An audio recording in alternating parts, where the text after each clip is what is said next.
this is called the dog. And, you know, it would traditionally have been worn on the inside of the trouser or the pant when guys were working at the distillery. I'm not going to do that right now because it's probably not the most appropriate thing to do. But basically, this would be a whiskey thief. It would be an illicit device with which the poor old guy who was working at the distillery would be able to procure himself a dram for later. He would keep this down his trouser leg all day long until such times as the distillery manager or the taxman who was always there was out of sight. He'd pull it out from underneath his trouser, drop it in the cask, blub, blub, blub, blub, blub, blub, blub, blub, put the cork back on top, back down the trouser leg, no one would be any the wiser. And so later that night, or even during the day, he'd go home to walk his dog. During the day. Absolutely. Well, he'd tell the distillery manager, I need to go home because I have to walk the dog. And so walking the dog was about pouring this thing into a bottle at home and coming back and doing the whole thing over again. But actually, if you go to the Balvenie distillery, you get the opportunity to go into Warehouse 24, which is where we keep a lot of the special casks, and you get to dip the dog for your own dram, which is actually what these are. I managed to dip the dog in Warehouse 24 for these bottles here. Very nice. So, out of all these bottles of Balvenie that are currently here distributed in the US, what would you say we should taste now? Wait, let's taste, absolutely. Well, what I thought we'd do is taste the 15-year-old single barrel. Everybody is really, really happy with this. Absolutely. I mean, the single barrel, to me, it's so widely available. It's an accessible, very accessible price point. And I believe it's probably one of the unsung heroes of Scotch whisky, and I'll explain why that is. So why don't we have it? Because, I mean, we've been here for, what, 10 minutes and we haven't sampled something? You see? It's all about being generous. That's a wee dram where I'm from. Thank you. So, the 15 single barrel. Now, you can tell it's slightly stronger proof than some of the Balvenies that you're used to. This one is 47.8%, which is just shy of 96 US proof. So, when I nose Doublewood, for instance, I instantly pick up that nice kind of chocolatey, dark fruit, raisin, kind of fruitcake kind of note. This whiskey doesn't have that.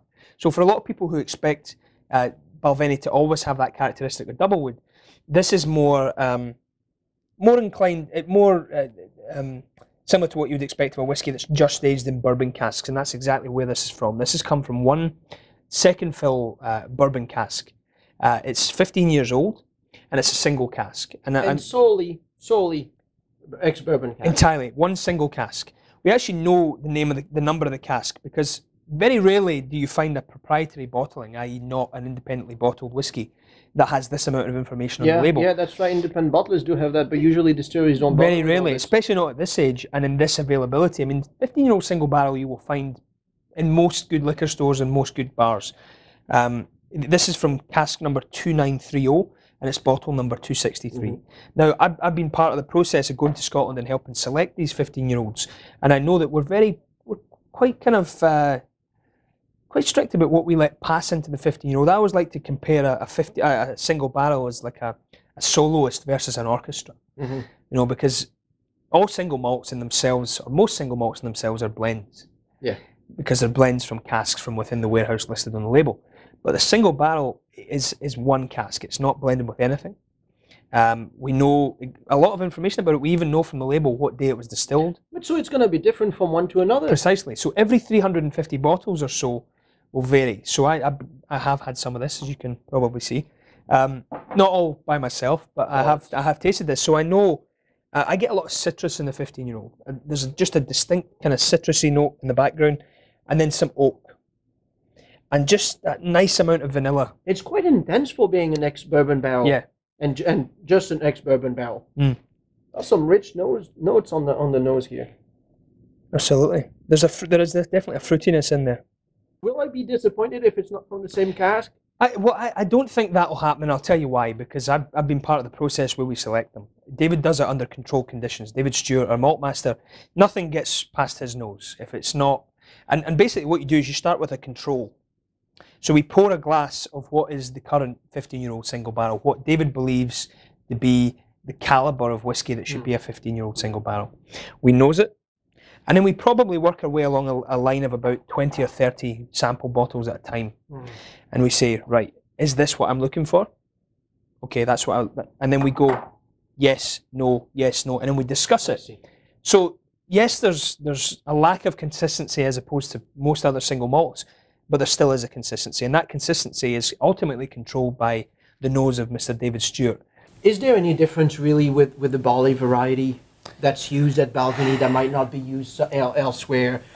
Is there a lot of difference that comes from the peat, if any peat is used, and so on? What about the raw materials themselves? Well, you know, barley variety is typically about yield as opposed to flavour. So the type of barley that we use will determine how much whiskey we get from it. But you know, one thing we're very proud of at Balvenie is the fact that we still do grow some of it ourselves. Now, whether or not when you're sitting down drinking your whiskey, you can say, "Oh, this whiskey is this barley was definitely grown at Balvenie. It didn't go far." For us, it's really about preserving that craft, that traditional method of whiskey. It's about finding it locally, if possible, bringing it to our floor maltings and floor malting as much of it as we possibly can, depending on volume. And you know, making sure that it's all done with the greatest amount of integrity and love and care. And you know, when you're buying it from elsewhere, when you're outsourcing, it's harder to ensure that quality. But by doing as much as we possibly can in-house, we're absolutely guaranteeing quality. As you get further on in the process, as we talked about distillation, I mean even fermentation to a certain extent, that whether your washbacks are made of Douglas fir, Oregon pine, or of aluminium, stainless steel. You know, depending on your materials that you're using for your equipment, you know, what strain of yeast you use. Yes, these things are very important, but not necessarily anything like as important in terms of distinguishing flavour as wood is. The size and shape of your stills is probably, when you're talking about a Speyside whisky as opposed to an Islay whisky where fennel counts and your peat are hugely important, but when we're talking about a sweet Speyside style of whisky, I think size and shape of still, cut points, all that sort of stuff is going to be more important. Because we're not really talking about peat when we're dealing with Balvenie. No, we do use a little bit of peat, as we always have, and all the peat is used on site. So when we buy when we grow our barley, we malt it. Some of the barley we'll have to buy from elsewhere just to meet demand, but everything that's done on site has about 2 parts per million fennel count. Very slight. And so when you talk about the peated cask that our viewers know by now, it's because the Balvenie, the more traditional Balvenie, has been placed in a different barrel. Is that correct? Well, yeah, I mean, the peated cask is a little bit of a throwback to the years surrounding the Second World War, when we couldn't get coal for whisky production because all the coal was used for the war effort. And so peat, which we had in abundance, would be brought back into the mix in places like Speyside and the Highlands that had possibly abandoned the method. So this is bringing us back to what we once enjoyed as Balvenie. The peated cask is so different because the smoke is coming from the wood rather than the liquid, and that's quite unique. It's quite unusual, yeah. Because if you think about it, the liquid itself would have tasted not too far away from what we enjoy as the 15-year-old single barrel, because it would have been from a bourbon cask. It would be peated to the same strengths as every single whiskey on this table until 4 months before it was bottled. And in those last 4 months, we took the whiskey from the bourbon cask and we transferred it into a bourbon cask that had held a peated single malt. Do we know which? We do. It was Balvenie, which was taken out and put into other casks after 9 years of maturation. So there is a peated Balvenie out there that you can get excited about, hopefully. So this is the 14-year-old Caribbean cask, although just to prove that I can assimilate into America, Caribbean cask. I can never work out why it's Pirates of the Caribbean, but they say Caribbean. Yeah, well. So, but now, hold on, because the Caribbean are usually getting their casks from America. Kentucky, absolutely. So what we've done with this one, and some of your viewers might remember the 17-year-old rum cask from a few years ago. It was our limited release from 2008, hugely popular, delicious whiskey. I always thought that whiskey was a little bit too easy to drink. You know, it was just so accessible, so smooth. You didn't really have to you didn't have to be in a particular kind of mood. It was just very easy to drink. Now, this 14-year-old has come as a result of the success of the 17-year-old rum cask, but we did something slightly different. With rum cask in 2008, we brought casks from Jamaica. We went to Jamaica because we were only doing it in small quantities for a one-off release. We picked up some good quality casks that had held, obviously, in the first place, bourbon and then rum, brought them to Scotland and used them to finish the whiskey for about 4 or 5 months. We wanted to create something that was permanently available, and that situation of bringing a cask from Jamaica wasn't going to work because you can't guarantee a supply of good quality oak from the Caribbean. Heat, they continue to use them, they don't necessarily want to part with them, so we had to take the law, if you like, into our own hands, or the process. So what we did was we bought good quality American oak from America, we bought good quality rum from the Caribbean, we seasoned the casks with the good quality rum, as they would have done. We left the rum in there for about 6 months and then moved it along from cask to cask to cask. I see. And the best bit is the rum ages in our hands, so we get to sell it back. How very Scottish of us. We should have a drink of this. Well, you're asking your friends in Scotland. Glad you are.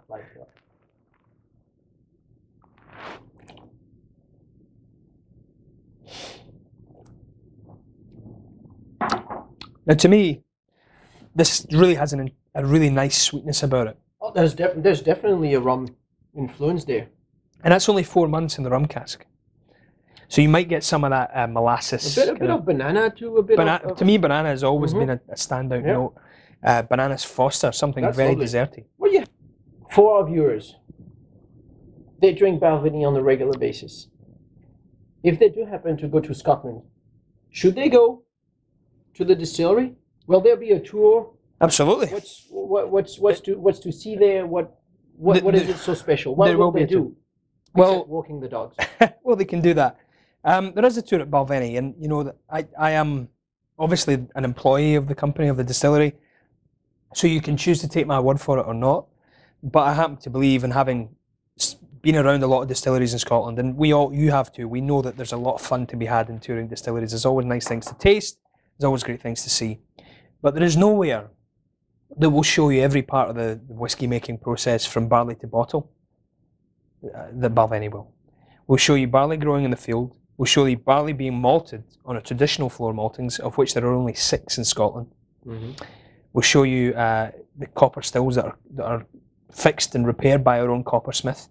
We have a cooperage where every single barrel that comes in from either America or from Spain or wherever the Caribbean is taken apart, checked for quality, rebuilt, decharred, recharred if necessary. And there are 8 coopers at our distillery that we split with Glenfiddich. So, you know, really there's a hands-on approach. One thing about Balvenie that's important to note is that it's produced by human beings. There are 150 people that work at our distilleries at Glenfiddich and Balvenie. Oh, that's quite Our nearest competitors might employ, 5 or 6, 10, maybe even 12 or 15. But this is 150 people on the payroll in Dufftown. And you consider Dufftown's a town of about 800 people. So, you know, we do make a bit of an impact in the area. And these people are very passionate about what they do. They're very passionate. Most of them have been working in the industry their entire lives. The vast majority of them have worked for this company since they left school and have passed the baton along to the next generation. I think of guys like Dennis McBain, our coppersmith, who's been with us for 51 years. So as you notice, there's no such thing as retirement over in Scotland. Well, there's no such thing here in the US either. When you work with great whiskey every day, I mean, why would you want to leave? Now, maybe I understand why most Americans want to have their own distillery, because they look at the Scots spending so much of their life working on whiskey. They want to do the same. Hey, you got to work until you're 80, so you might as well make whiskey. Absolutely. This way you keep enjoying life. Well, thank you so much. Thank you, Flavien, and thank you for all that you do for the industry. Nice of you. Please, thanks for keeping on producing this. Well, I'm going there next week, and I'll pass that along to all of our craftsmen. But thank you very much. And quality control. Slán